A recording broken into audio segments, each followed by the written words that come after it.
I sit alone in my four-cornered room staring at candles. When that shit is on, we drop some shit like this. At night I can't sleep, I toss and turn, candlesticks in the dark, vision somebody's being burned. Four walls just staring at a nigga. I'm paranoid, sleeping with my finger on the trigger. My mama's always stressing I ain't living right. Hola, hola, hola, ¿cómo estás? Espero que muy bien. Estamos en una nueva edición de Negocios son Negocios, un programa optimista, positivo, destinado a destacar y a alentar el desarrollo de emprendimientos, de negocios, la actividad de los emprendedores. Y un programa nacido en el contexto del COVID, ¿no? Que tomó el COVID como un desafío para empezar a llevarse adelante, para desarrollarse, para crecer, y tratamos de conversar con personas de todo el mundo que nos puedan aportar ideas interesantes, propuestas, análisis. Y hoy tenemos la suerte de conversar en primer lugar con Gabriela Calderón de Burgos. ¿Sí? Ella es editora de elkeito.org e investigadora de Keito Institute, situado en Washington, D.C., y ella nos habla desde Ecuador. ¿Cómo estás, Gabriela? Hola, Martín, muchas gracias por esta invitación.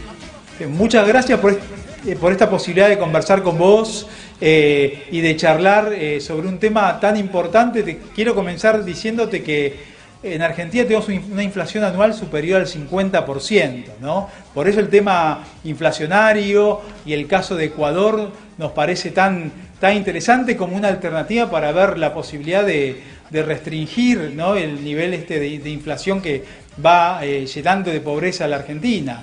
¿Cómo estás vos, Gabriela? Acá, muy bien. El tema de la inflación realmente es algo que no dejó de ser un tema de discusión en Ecuador. Realmente ya 20 años dolarizados, acá el promedio de inflación ha fluctuado muy poco, generalmente entre un 2% y 4%. Fue un exabrupto, digamos, cuando llegó a subir por un 4%, y tiene que ver con el marcado auge del precio del petróleo allá por el año 2008. Pero realmente, salvo ese exabrupto, hemos estado con una inflación muy baja, una de las más bajas en América Latina, y en línea más o menos con lo que ocurre en Estados Unidos. Uh-huh. Y te hago una pregunta que acá siempre debatimos, ¿no?, entre los amigos y gente conocida, académicos, y muchos dicen, bueno, podemos establecer un régimen de dolarización o como el que tuvo la Argentina de convertibilidad, que era algo parecido, pero cuando lleguen los opositores van a cambiar el régimen y vamos a volver a la inestabilidad. Tengo entendido que en el caso de Ecuador la dolarización ha sobrevivido a gobiernos de izquierda y de no izquierda. ¿Puede ser esto? ¿Y por qué se dio? Es muy diferente al régimen de la convertibilidad, porque lo que se hace es retirar totalmente a la clase política, esto es al Banco Central, del manejo del dinero. La oferta de dólares en la economía ecuatoriana está en piloto automático, no lo determina el Banco Central, es decir, uno no tiene que pedirle al Banco Central divisas extranjeras, es algo que se da mediante las transacciones libres, la oferta y demanda de dólares en el mercado, es decir, tiene que ver con el nivel de actividad económica en determinado momento. Es decir, si estamos experimentando un mayor nivel de crecimiento, entonces van a aumentar los depósitos, van a aumentar los créditos y va a aumentar la oferta en circulación, de la misma manera que producto de la pandemia, por ejemplo, que se dio una contracción económica importante, se reduce la actividad económica y se reduce la demanda de dólares y por lo tanto se ajusta automáticamente la oferta monetaria. Esto es lo que sucede. Aquí, digamos, eso no se ha podido eliminar porque tendrían que básicamente hacer un corralito, un congelamiento de los depósitos para quitarle los dólares, confiscarle los dólares a la gente y devolverle otra moneda a cambio que se devaluaría automáticamente. Y vuelvo al tema que te preguntaba antes.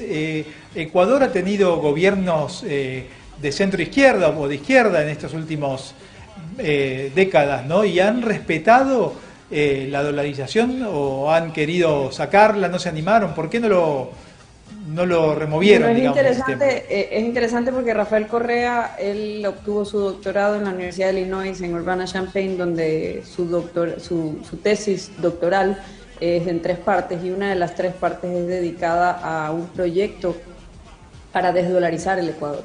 Él básicamente escribió una receta acerca de cómo podía una economía dolarizada, como el caso del Ecuador, salir de ese régimen que él consideraba que era el peor error económico cometido en la historia del país. Sin embargo, en la historia republicana del país, desde que se fundó el Ecuador moderno, no ha habido un periodo más largo que el de la dolarización en cuanto a la estabilidad monetaria. Es el periodo más estable. El único periodo que se le acerca y que ya fue superado en tiempo, porque ya tenemos 20 años dolarizados, es aquel en que tuvimos algo parecido a free banking antes de que naciera el Banco Central del Ecuador alrededor de 1920, en la década de 1920. Y realmente Rafael Correa llega con esa voluntad de desdolarizar, pero se encuentra con una realidad en que, a pesar de que mucha gente lo respaldaba a él como líder político, el dólar era todavía más popular. Y de hecho, las veces que intentó hacerlo mediante, por ejemplo, la emisión de una moneda estatal electrónica, emitió una resolución el Banco Central que decía que era de aceptación obligatoria para los agentes económicos esta nueva moneda electrónica, y hubo una pequeña corrida en el sistema financiero. Entonces tuvo que salir el mismo Correa a decir que en defensa de la dolarización ya no iba a ser obligatorio aceptar esta nueva moneda estatal. Y lo que sucedió fue que casi nadie le interesó utilizar esa moneda, porque a la gente le interesa cobrar y ahorrar en dólares. Entonces, lo que sucede en la realidad es que la dolarización no depende, como piensa mucha gente, incluso del FMI y de los bancos de inversión internacionales cuando analizan al Ecuador. La economía dolarizada no está en los libros de texto de macroeconomía, porque los libros de texto de macroeconomía presuponen un banco central. Aquí tenemos un banco central que es como un cascarón vacío, porque no emite moneda y realmente no controla la oferta monetaria. Entonces, lo que sucede en nuestro caso es que no depende de la cantidad de remesas que reciba el Ecuador, como se dice también en El Salvador, no depende del precio del barril del petróleo, depende de hasta cuándo y hasta qué momento los ecuatorianos siguen prefiriendo el dólar como la moneda en la que realizan sus transacciones, denominan sus contratos y ahorran. Y sucede que frente a las alternativas reales disponibles, los ecuatorianos pues siguen prefiriendo el dólar. Y es difícil que, considerando la fragilidad y volatilidad de nuestras instituciones políticas, cualquier moneda que intenten emitir pueda, digamos, inspirar ese mismo nivel de confianza. Claramente, y te quería preguntar si la dolarización ha logrado frenar el crecimiento del gasto público o simplemente restringir una fuente de financiamiento de la emisión monetaria. El Estado ecuatoriano, digamos, el Estado, no sé si es federal, nacional, como lo denominan, ¿ha seguido creciendo a través de endeudamiento, por ejemplo, o se ha frenado el crecimiento o incluso tal vez se ha achicado el tamaño del Estado? Bueno, no es una camisa de fuerza, no es una panacea. Lo que sí se resolvió es el problema monetario de la inflación. Eso se terminó, como te decía, ya no es un tema de discusión. Lo que no puede resolver es una política fiscal que ha sido prácticamente la norma en toda nuestra vida republicana, de gastar más de lo que ingresa. Claro. ¿Y por qué no pudo resolver ese problema? Porque hay otras fuentes de financiamiento aparte del impuesto inflacionario, y estas vienen a ser el endeudamiento interno y externo, o sea, la deuda pública, que digamos, más que se triplicó durante la época de Correa y Lenín Moreno, y continúa creciendo todavía con la nueva administración que todavía no ha anunciado medidas que cambien ese modelo, y también los impuestos. Según a qué analista tributario le consultes, aquí solamente durante la década de Correa se implementaron más de 30 alzas de impuestos, mal llamadas reformas tributarias, porque no se reformó el sistema, simplemente se aumentaron los tipos o se creaban nuevos impuestos sobre nuevas cosas. Entonces, no se controló el gasto por eso, porque se aumentaron tremendamente los impuestos, se aumentó tremendamente la deuda. Ahora, yo sí creo que se limitó considerablemente hasta dónde podía llegar ese gasto, porque es mucho más políticamente costoso aumentar el endeudamiento y los impuestos. Eso es algo que la gente es muy sensible y se ha vuelto tan transparente seguirle la pista al gasto, porque no hay una danza de cifras. O sea, uno puede ver claramente, comparar las cifras del año anterior, de hace 10 años, con lo que hay actualmente, porque como no hay esa inflación descontrolada que ustedes sufren, pues cualquier persona común y corriente puede darse cuenta de la evolución del gasto. Sí, es muy bueno lo que vos comentás, porque acá sabés que encima la gente común, la gente más humilde, en Argentina 1 de cada 2 personas es pobre y hay baja comprensión de cuál es la causa de la inflación, ¿no? Y muchos piensan que la inflación es que el supermercadista se volvió loco y sube los precios. No vincula emisión monetaria con inflación, con lo cual los gobiernos no pagan el costo político de tener una política monetaria desastrosa, ¿no? Entonces, este desconocimiento de las causalidades económicas hace que no tenga tanta vinculación política, no tenga costo político, ¿no? Y te quería preguntar, en Ecuador, ¿la gente comprende esto, valora, lo mantiene, lo defiende, la dolarización, o se toma por dado? ¿Cómo es esta circunstancia, pensando en la lógica del votante, ¿no? Y el apoyo del votante? Bueno, aquí la dolarización es tan popular que los políticos la utilizan como una excusa para realizar todo tipo de reformas estatistas o intervencionistas. Como es algo tan extraño, tan raro alrededor del mundo, Ecuador viene a ser, creo, una de las jurisdicciones más grandes en el mundo dolarizadas. Después estarían Panamá y El Salvador. Un modelo similar serían las economías de la eurozona. Están euroizadas, ¿no? Es claro. Un poquito distinto ese animal, porque ahí, además de utilizar la misma moneda, hay un respaldo fiscal implícito. Y eso inyecta una característica distinta en los países euroizados, porque ellos, por ejemplo, países como Grecia, podían gastar y gastar y gastar porque asumían, como sucedió en la práctica, que iban a ser rescatados. En el caso del Ecuador, Panamá y El Salvador no existe dicha promesa. Los gobiernos se ven obligados, digamos, a endeudarse o a aumentar los impuestos frente a sus propios ciudadanos y se incurre en el costo político. En el caso de Ecuador, la gente yo creo que no comprende las grandes ventajas de estar dolarizados, pero hay una desconexión entre esa queja que se popularizó y se magnificó sobre todo en la época de Correa, porque Correa tenía una presencia, digamos, tremendamente abrumadora en todos los medios, todo el día en la radio, todo el día en televisión, todo el día en todas partes, y tenía una fijación en contra de la dolarización. Realmente fue una campaña agresiva de más de una década en contra del régimen monetario de la dolarización.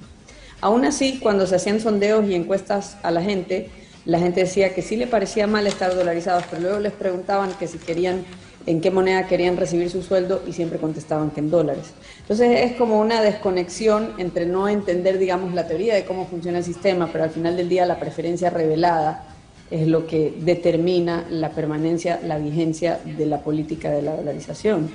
No es que tampoco no existía política monetaria, porque el Banco Central empezó a obligar en la época de Correa, y esto continuó durante la época de Lenín Moreno, durante los primeros pares de años, obligó a los bancos a depositar su dinero en el Banco Central, y luego se daba la media vuelta y le prestaba ese dinero al gobierno central para financiar el déficit, con lo que se generaba un hueco que hacía que los bancos concedan menos créditos del que hubiesen concedido en otra situación. Eso es una política monetaria restrictiva en dolarización.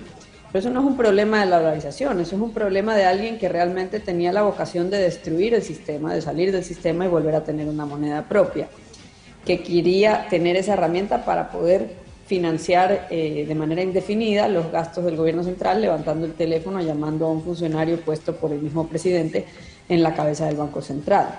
Ahora eso ya se terminó. Durante la época de Lenín Moreno se prohibió que el Banco Central le financie al gobierno central, y realmente pues los políticos acá tienen esa mala maña de decir que bueno, que hay que poner barreras al comercio porque si no nos vamos a quedar sin dólares.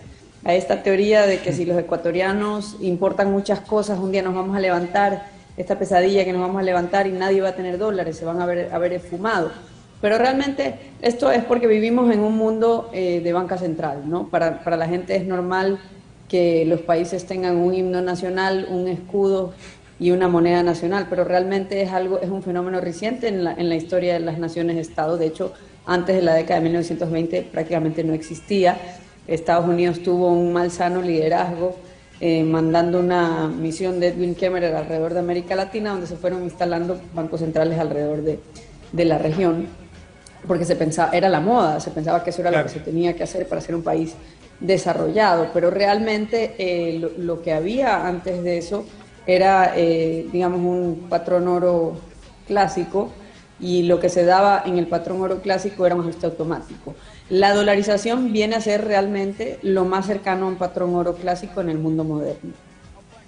Así que, clarísimo, Gabriela. Te queremos hacer una pregunta para finalizar. Si nos puedes contar un poco qué es el Cato Institute, para quien no lo conoce, a qué se dedica, y el cato.org. Sí, claro, con mucho gusto. El Instituto Cato es una institución de investigaciones de política pública que se enfoca en distintas áreas, desde la política fiscal hasta la política exterior. Yo trabajo dentro del Centro Global para la Libertad y la Prosperidad, donde nos enfocamos en el desarrollo económico alrededor del mundo, políticas públicas que creemos que conducen al desarrollo económico, y dentro de este programa pues tenemos la publicación online, el cato.org, que digamos les recomiendo la visiten.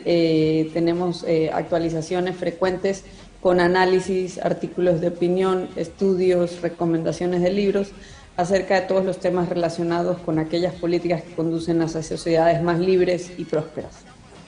Gabriela, muchísimas gracias por esta posibilidad de conversar con vos. Realmente ha sido muy clarificador. Teníamos muchas preguntas desde Argentina, donde tenemos un desastre monetario, cambiario, así que nos has mostrado una luz, un camino para que es posible de seguir para que Argentina pueda terminar con esta debacle que es la inflación que tanto nos golpea. Así que Gabriela Calderón de Burgos, editora de elcato.org, investigadora de Cato Institute, sitio en Washington DC, y ella está trabajando desde Guayaquil, Ecuador. Un gran abrazo, un gran saludo y muchísimas gracias nuevamente. Igualmente, un abrazo, Martín. Hasta luego. Un abrazo. Bueno, y vamos, después de haber charlado con Gabriela, vamos a ir a un corte y volvemos para conversar con Luis Alberto Ferla desde Brasil, desde Florianópolis, sobre educar sin fronteras en un mundo global. Ya volvemos, gracias.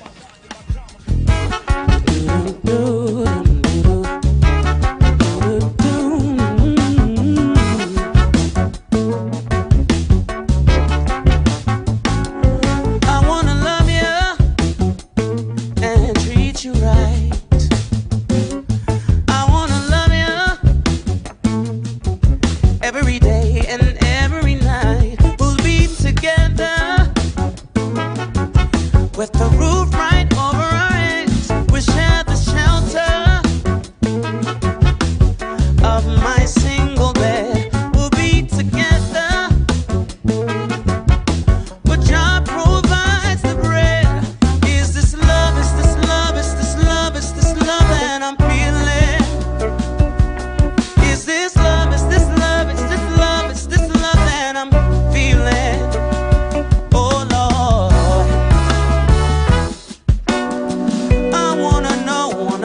wanna know now.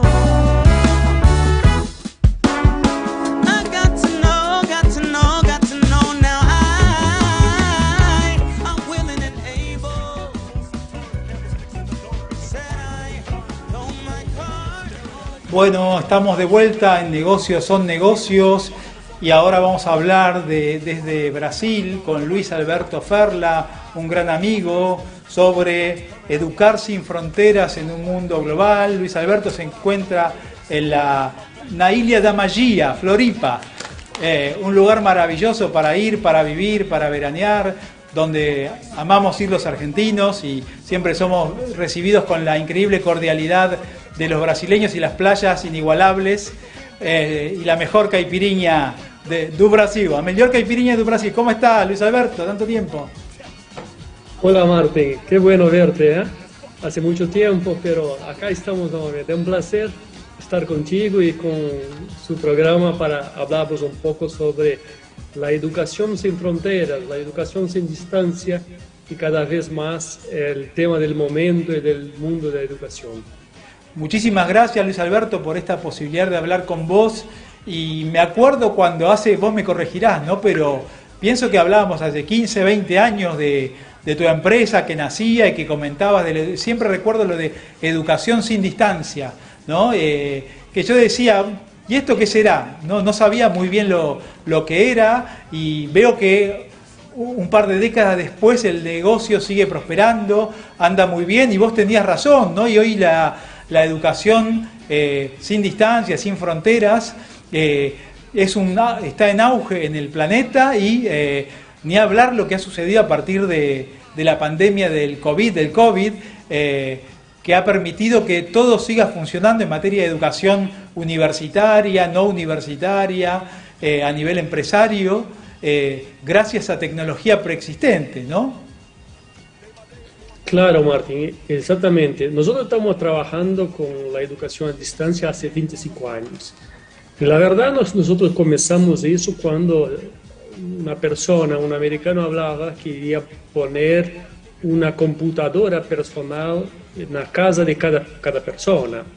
Bill Gates habló sobre eso hace 30 años. Claro. Pero hoy es una realidad.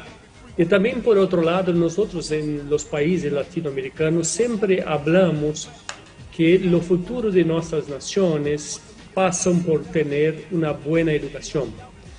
Por lo tanto, hace 25 años, cuando yo tuve esa visión, si todas las personas van a tener una computadora personal y el futuro de los países, de nuestros países, se pasa por la educación va a ser por Internet, va a ser la educación a distancia. Ahora, eso a 25 años era una visión, un sueño, pero hoy es la realidad. Como dijiste vos muy bien, la propia pandemia de la COVID-19 aceleró todo eso, porque nosotros teníamos muchas personas del mundo, millones de personas usando las tecnologías, haciendo parte de la transformación digital. Pero con la pandemia todo eso se aceleró. Personas que tenían un poco de aversión o resistencia a tecnología pararon con eso y adherieron a las nuevas tecnologías. Por lo tanto, hoy es una realidad. Muchos países están haciendo la educación de sus jóvenes a distancia. Básicamente, las empresas principalmente adherieron muchísimo. Más del 90% de las empresas hoy están tratando de capacitar sus empleados, sus colaboradores, por medio de tecnologías a distancia o de forma híbrida y no más presencial, por una serie de ventajas. Sí, y te pregunto, ¿qué servicios ofrece tu empresa DOT Digital Group hoy en día específicamente? ¿Trabaja más con empresas, más con estudiantes? Sí, nosotros trabajamos mucho con la formación profesional, con empresas, la capacitación de los empleados, de los colaboradores. Entonces, ese es un tema muy importante. Todas las empresas tienen que cada vez más capacitar a sus funcionarios, precisan mano de obra cualificada. Ese es el gran problema del momento, ¿no? La educación a distancia hace todo eso, no solo trabaja con la reducción de costos, el aumento de las márgenes de lucro, pero la satisfacción del funcionario, del empleado, y los resultados son muy buenos, son comprobados, los resultados hasta mejores que los presenciales.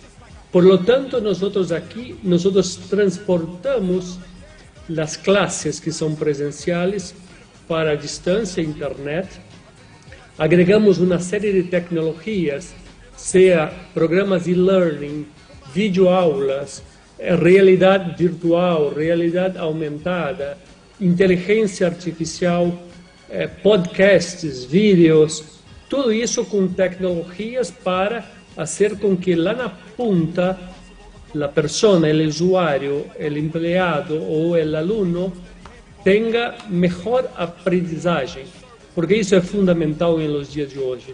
mucha tecnología, mucha evolución, hay trabajo, pero no hay personas cualificadas para los trabajos que hay hoy en este nuevo mundo.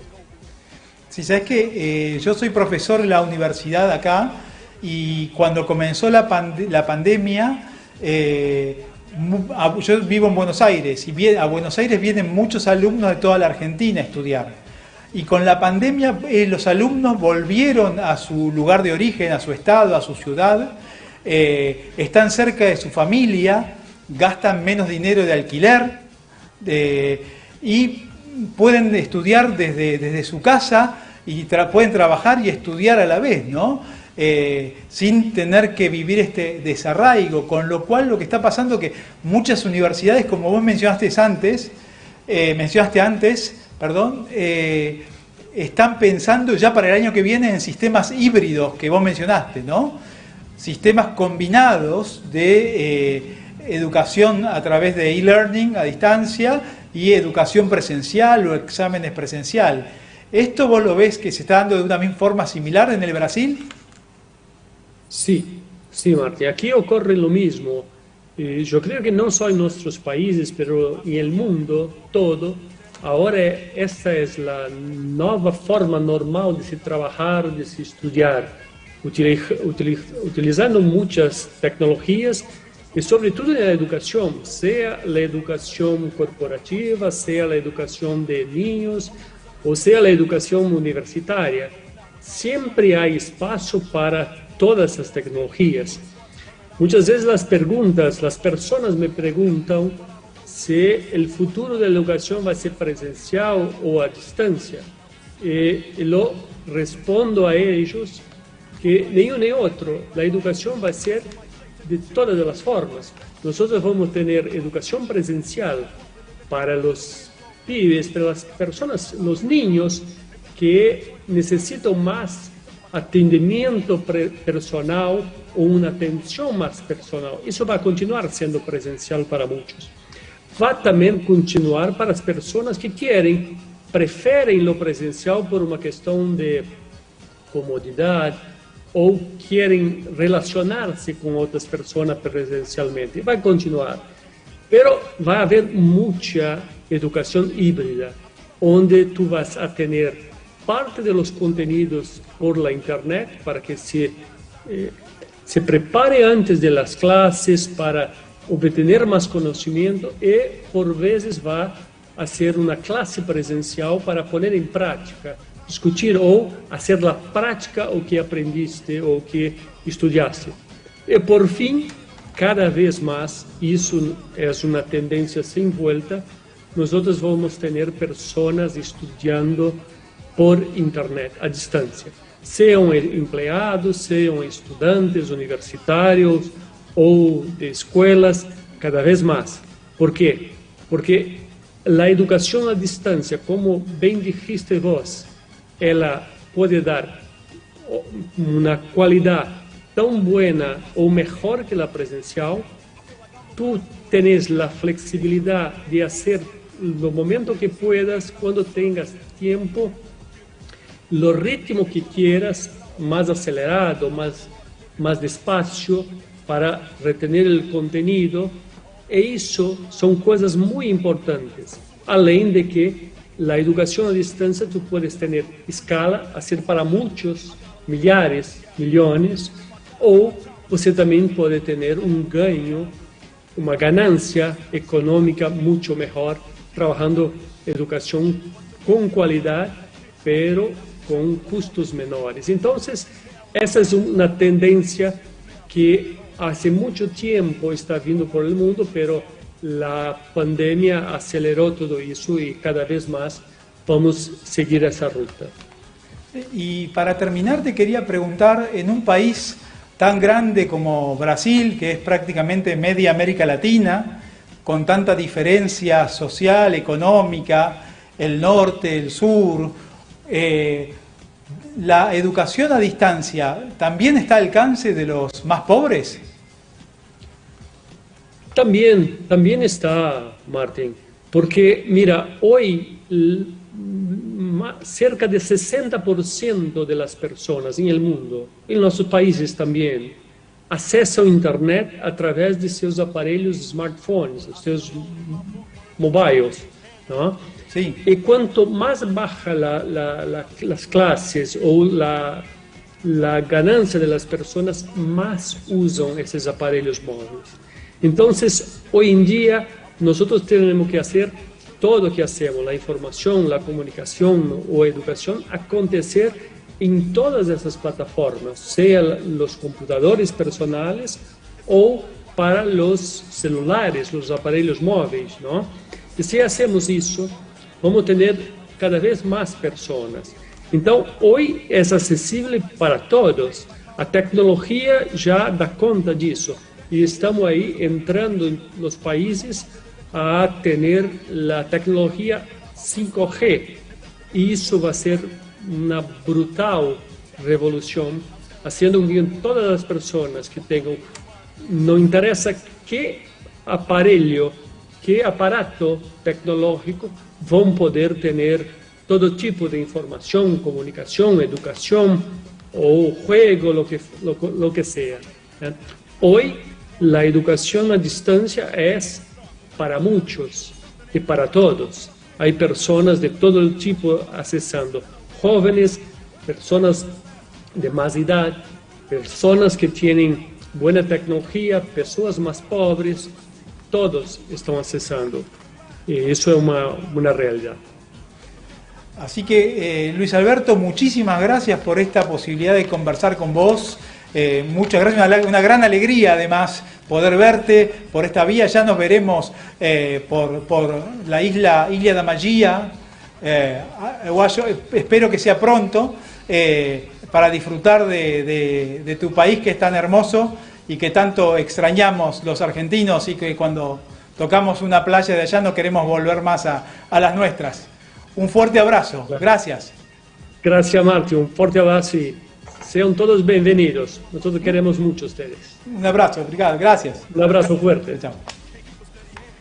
Así que bueno, hemos tenido un programa variado, interesante. Hemos hablado con Gabriela Calderón de Burgos de Cato Institute, que nos habló sobre la dolarización en Ecuador, y después con Luis Alberto Ferla, con quien conversamos sobre su empresa Dot Digital Group, que hace más de 2 décadas que está proveyendo educación sin distancia, como ellos mismos lo denominan, a todo el Brasil y a todo el mundo. Y esto es el futuro, se van diluyendo las fronteras, se va diluyendo el espacio, y estamos acá en Negocios son Negocios para tratar de inspirarnos, de mostrar lo que viene, dónde estamos, tratar de generar buena energía y decir lo que decimos siempre, que si los podés soñar, lo podés hacer, podemos transformar nuestros sueños en realidad, y a pesar de que a veces las circunstancias parecen negativas, siempre hay una luz que nos ilumina y en la cual podemos recurrir e ir hacia allá para